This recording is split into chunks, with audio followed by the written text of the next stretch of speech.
Hey, what's going on, everybody? Thank you for joining me once again. I haven't made a video in a while. The first thing I want to say is that Chess Audiobooks is on Live Chess. Same name is here, of course, and I am also on chess.com. I usually play 1 minute games, and so I'll be glad to play you if you're on there, or if you just want to say what's up or befriend me. I'll be glad to respond to you. I was looking at some games from Tal, and I decided to make a video on this game between Tal with the white pieces and Shamkovich with the black pieces. This game took place at the 40th Soviet Championship, 1972, in Baku, the birthplace of Gary Kasparov. And at this time, Azerbaijan was part of the Soviet bloc. As you can see on the map right there, Baku is in Azerbaijan, south of Russia. Interesting fact is that Baku actually translates to city of God. So it's occupied by the Persians. As you can see, Iran is below that. So it was occupied by the Persians many thousands of years ago, and actually, it being Baku is very rich in gas, oil reserves, and the Zoroastrians used to actually revere that place because fire would shoot out of the ground. Of course, they probably didn't know about like the oil and stuff like that. The properties, things like that at the time, and it had held a religious significance for them. So I found that interesting. But yes, Baku translates to City of God. So let's get right into this game. Of course, hit that thumbs up button to promote the video. All right, so here Tal is going to play e4. Shamkovich played c6, and this is 1972. So of course Tal is no longer a champion. Bavanik has showed the way to actually defeat Tal using these cramped type openings. All right, to stifle this fantastic attacking player. And if you look at Tal's record against the Caro-Kann, it's not too good, but against the classical Caro-Kann, which I would consider after knight c3, d takes, knight takes, and then bishop f5. And so his record is kind of shaky against this. But here, Shamkovich went for this variation, knight d7, which is also very solid. And actually what it does is avoid this this variation with knight f6, whereby for example black would have to take risk the possibility if white chose to double his pawns after knight takes f6, e takes f6, or knight takes f6 and g takes f6. So although those are possible and playable and offer black some dynamic possibilities, some players just don't want to deal with the hassle of the compromised pawn structure. Therefore, players will opt for this variation, knight d7, and then follow up with knight f6, offering the exchange of pieces in a safer manner. Whereas, so black's position is not compromised structurally, although it is still cramped. As you can see, white has more space here. So Tal just played knight f3, which is very common. A gimmicky type move is queen e2 with this idea of mating black on d6. You might catch someone with that in a bullet game, a novice chess player. But after just knight df6, again moving the knight again, then the threat is removed from the board. As you can see, also the d4 pawn is threatened, and white is also gonna have to exchange pieces And you can see his queen is now a little out of play, right? You probably will wind up fianchettoing that bishop on g2. So gimmicks aside, knight f3 is probably the best move. Knight gf6, and Tal is not going to allow the trade of pieces here.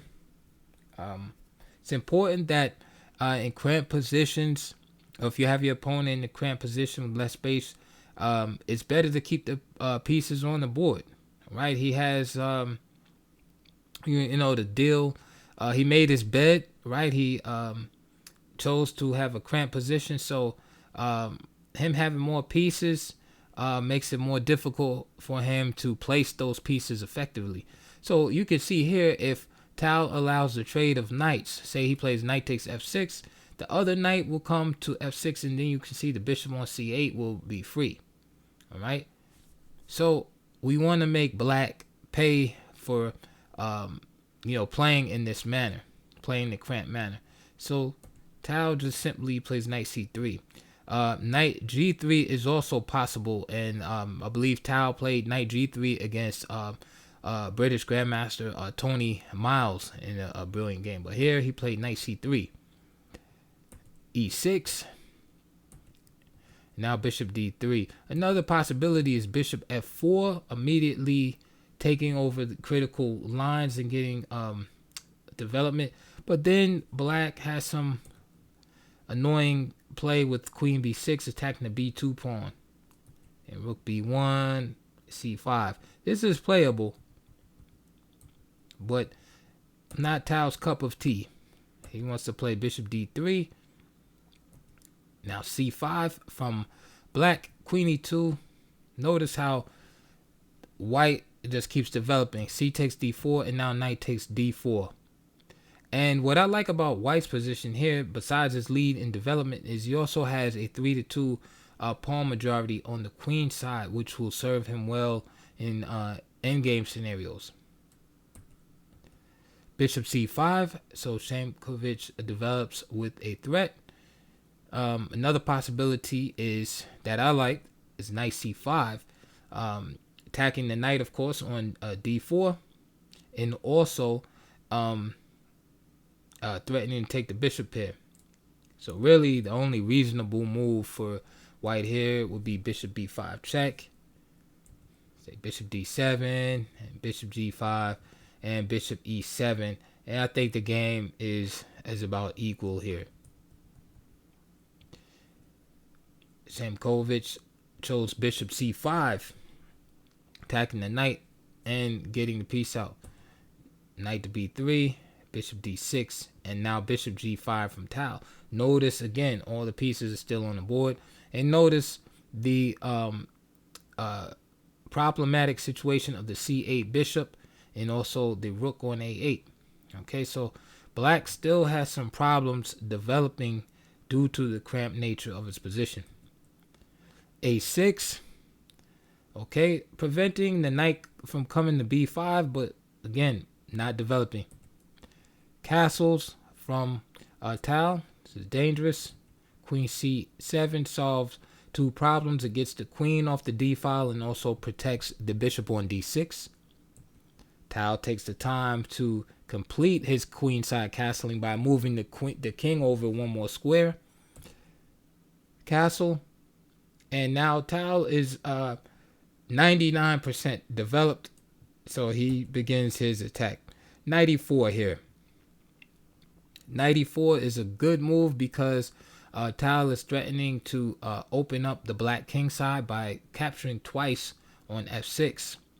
All right, and now if black were to capture on e4, then the queen, white's queen, would capture on e4, creating a battery of the bishop and queen and threatening checkmate. This will force black to weaken his king side with g6, and then white can try to exploit those weakened dark squares with moves like h4, h5, and open up the h file. Therefore, Shamkovich plays bishop e5. Now, I've highlighted these arrows to show what white's main idea was. So black tries to reinforce the knight All right, so that his king side doesn't get ripped open. But at the same time, Shamkovich wants to keep his bishop active. So the bishop looks very strong there on e5 because it's protecting the knight, right? Protecting the king side from getting ripped open, but it's also placing the bishop in a very active position. Another alternative, which is bishop e7, a little bit more passive, right? But the bishop is not is exposed as it is on e5. All right, and then white can continue with moves like g4, or even a move like h4, h5, and just playing aggressively on the king side. So I think white has a slight advantage here with the space, but again, and black is still pretty solid here. So Shamkovich went with the more active move, bishop e5. But Tal, being Tal, finds a move to gain initiative. He plays f4. Shamkovich plays bishop takes f4, taking the pawn, but now white is able to rip open the king side. Knight takes f6, knight takes f6, bishop takes, g takes, and now queen g4 check. So for the cost of a pawn, black's king side is compromised, and now Tal has a nice initiative. King h8, rook hf1, again gaining time. The bishop goes to e5, and now bishop takes h7. Shamkovich is not able to take, because if king takes h7, then just simply rook d3. Okay, and coming over to h3. So for example, bishop f4, rook h3, bishop h6, rook takes f6, so you can see all the pressure built up on this poor bishop on h6.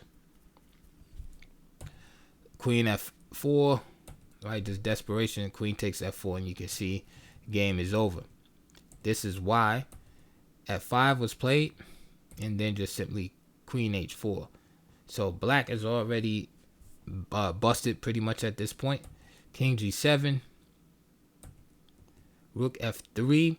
By Tal with this idea of going to h3 with the rook after queen g5 check, pushing the king back over to the h file. Rook e8, and you can see as I have highlighted, just trying to gain some space for the king to escape. g4, opening up the position. The idea is f takes g4, simply queen takes g4, queen g8, king e7, and then queen takes f7. Notice the rook on the d file blocking the king's escape there. So after g4, of course, black wants to keep the position closed, plays f4. So now g5. So just another threat. This reminds me of a quote attributed to Frank Marshall, who said, conduct your attack so that when the fire when the fire is out, it's not out. I think I said that correctly, but basically meaning that your attack, you just want your attack to keep going and going and going. So when your opponent thinks he's putting the fire out, it's not out. So as Shamkovich meets Tal's threats, there's always another threat right after that. So first Shamkovich plays f4, right, to keep the position closed, but then Tal has the move g5, and now he has the new threat of queen h6 now. So the fire is still not out. King f8, and now how do you continue this attack? All right, if you're Tal. All right, if you play queen h6, the king will just go to e7. All right, and the bishop is guarding the dark squares. So what do? Well, you play rook takes f4. This distracts the bishop away, and if he doesn't take, he just loses a pawn. You know, as the rook can just retreat. Head back to f2. So rook takes f4, bishop takes f4, and now queen h6 check. And this is important because now when the king goes to e7, the queen has access to f6. King e7, queen f6 check, king goes back, and now what do? G6, right? And G6 simply threatens mate by G7. This forces the bishop back to H6 to guard against that, but now rook F1. And there's nothing that black can do to stop the simple idea of queen takes F7, followed by rook takes F7, mate. So if black plays, for example, rook to E7, then just simply queen to H8 is going to mate. So there's no stopping that. Notice in this final position, notice the position of black's bishop on C8, and of course his rook on A8. Those pieces never got in the game at all. All right, so that was a brilliant game by Tal. Under 30 moves, just demolition of a strong grandmaster.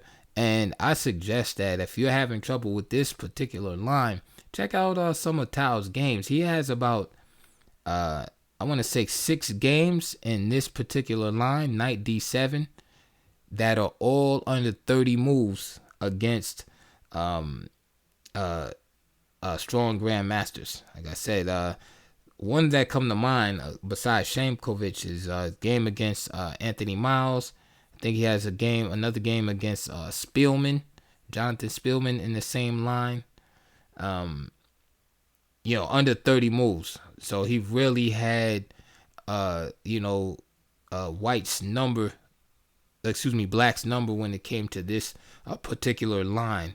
If you're going to play Caro-Kann against Tal, you're better off playing, the traditional classical line with bishop f5, because this line with knight d7, I think he lost like one game to Petrosian in this line. He lost like he might have lost another game late in his career.